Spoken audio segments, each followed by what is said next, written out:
Yo, it's me, Luke Worley. Yes, I'm a groom on 2023 Married at First Sight UK. And a couple of days ago, I put a poll out or a question box out for you to ask me some questions like regarding the process or about myself. And I thought, you know what? What better way to do it than jump on a YouTube video and share my details with you. So a lot of the questions actually involved the actual process itself. So I'll go through them one by one and we kind of can tick them all off as we go along. So the main one people asked was like, do I regret anything I've done, or would I change anything during the whole experiment, or what would I do differently? And I'll be honest, there isn't nothing that I would say I would do differently. It's more for me, like, I kind of say like the first time you do something is always going to be the time that you do it most naturally.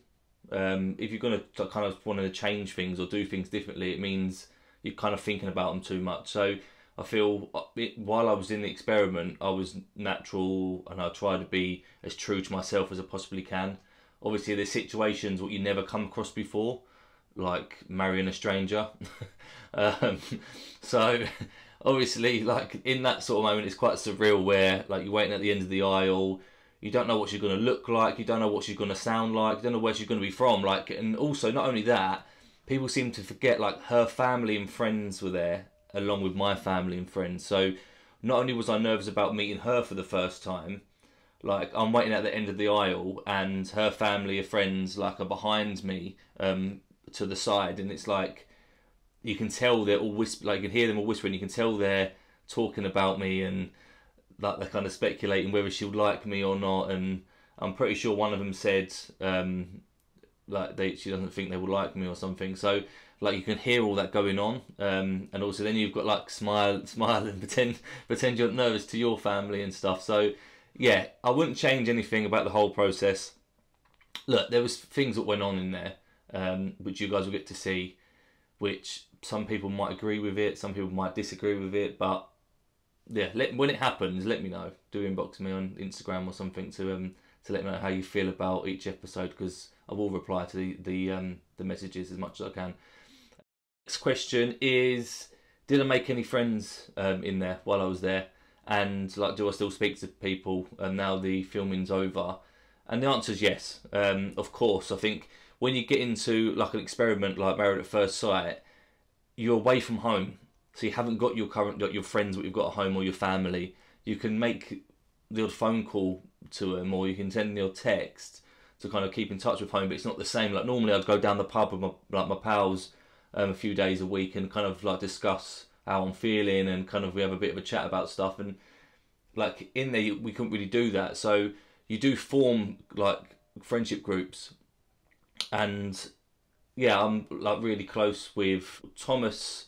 Was in the apartment next door to me, so like I spoke to him often, and I spoke to him often. I think like Nathaniel I got on really well with, like me, Thomas, Nathaniel, and a couple of other boys like went out on our down days like into London, into the city and stuff. So we did like have a close knit group of friends, and yeah, also as you probably already know, there's going to be like intruders coming as well, and I was close to one of them boys, which I still speak to them now.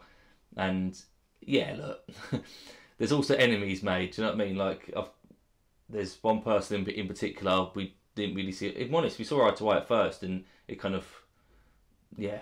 Do you need to watch it? Yeah, it kind of yeah. I can't really say too much because it's just, I don't want to spoil things. But look, there is a lot of drama, and the dinner parties are explosive, and look, you need friends in there to support you. So to answer that question, yeah, definitely, I've definitely made loads of friends in there, and friends for life, actually.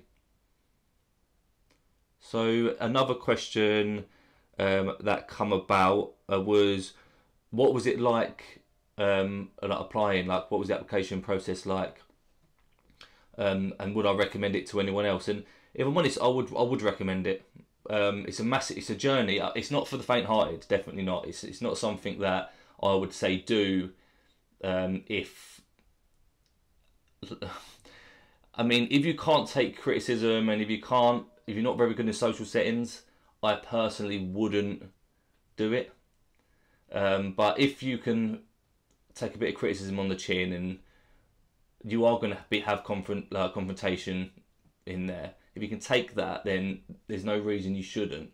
No matter what your love life's like, even if you have never dated someone before and you're really struggling to date someone, if you come to that period in your life where you're getting on 25 plus, probably 30 plus, then it's definitely worth applying. I'll be honest. It's a once in a lifetime experience, and not only do you get the chance to find the love of your life, you also get the chance to find yourself. You learn a lot of stuff about yourself, and like when you watch it, you'll see not only the journey, mine and my wife's journey, you'll see the journey on my own journey in there, and you'll see that up, and I think you'll see it from episode 1 onwards in there. But yeah, I think I would definitely recommend it. And so if you are single, head over to the casting page.